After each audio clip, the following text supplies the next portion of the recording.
कि आप लोकतंत्र की हत्या कर दें। जानते हैं, आज सुबह सवेरे आंख खुला तो एक खबर आंखों के सामने था। खबर यह था कि इस देश के चर्चित पत्रकारों के घरों के ऊपर छापा पड़ा था दिल्ली में, और वो सभी पत्रकार जो मोदी के करतूतों का पर्दाफाश करते थे। आप नाम जानते होंगे, अभिसार शर्मा, उर्मिलेश, भाषा सिंह, ये सभी कहीं ना कहीं एक तरह से न्यूज क्लिक के जरिए जुड़े हुए थे।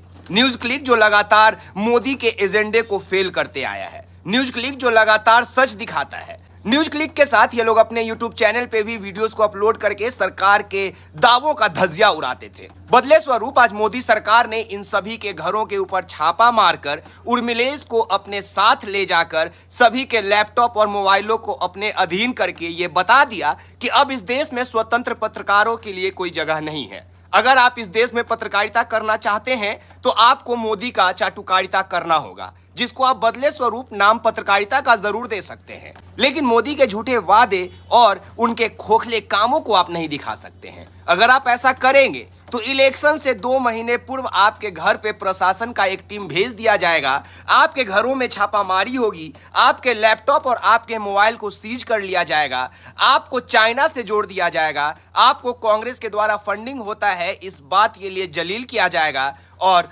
प्रशासन आपके ऊपर यूएपीए एक्ट लगा देगी। यह सब उन पत्रकारों के साथ आज हुआ सुबह सवेरे जो मोदी के खोखले वादों को लगातार झूठा ठहराते आते थे। लेकिन जरा संभलिए और सोच के देखिए कि इसमें नुकसान किसका है। अगर मोदी G20 में 4100 करोड़ रुपए खर्च करता है और मेन स्ट्रीम मीडिया आपको यह नहीं बताती है, और ऐसे पत्रकार पुण्य प्रसून वाजपेयी, अभिसार शर्मा, भाषा सिंह, उर्मिलेश दिखाते हैं, साक्षी जोशी दिखाती हैं, प्रज्ञा मिश्रा दिखाती हैं, तो इन पत्रकारों के ऊपर छापेमारी क्यों? हाँ, मालूम है कि प्रज्ञा मिश्रा, साक्षी जोशी और पुण्य प्रसून वाजपेयी अभी इस चक्रव्यूह से बाहर हैं, लेकिन अभिसार शर्मा, भाषा सिंह, उर्मिलेश और इनके साथ दर्जनों और पत्रकार वो तो लिप्त हो गए ना। वो तो सच दिखाने के बदले अस्वीकार कर लिए गए ना मोदी के। उन सभी के ऊपर अब यूएपीए एक्ट लगेगा। उन सभी को हो सकता है जेल भेज दिया जाएगा या फिर घुटने टेकने के लिए मजबूर कर दिया जाएगा। लेकिन इन सब में नुकसान किसका होगा? इन सब में नुकसान आम जनता का होगा। वो जनता जो यह जानना चाहती है कि जब इस देश में अमेरिका का कभी राष्ट्रपति डोनाल्ड ट्रंप आता था तो गुजरात के जैसे गंदगी को छिपाने के लिए पर्दा डाल दिया जाता था, वैसे ही जब इस देश में G20 के मीटिंग होते हैं 4100 करोड़ खर्च किए जाते हैं और दिल्ली के गंदगी को छुपाने के लिए पर्दों से पाट दिए जाते हैं। तो ये सच आपको अभिसार शर्मा दिखाएंगे, यह सच आपको न्यूज क्लिक दिखाएगा, यह सच आपको उर्मिलेश दिखाएंगे, यह सच आपको भाषा सिंह दिखाएंगे, ना कि कोई और दिखाएगा।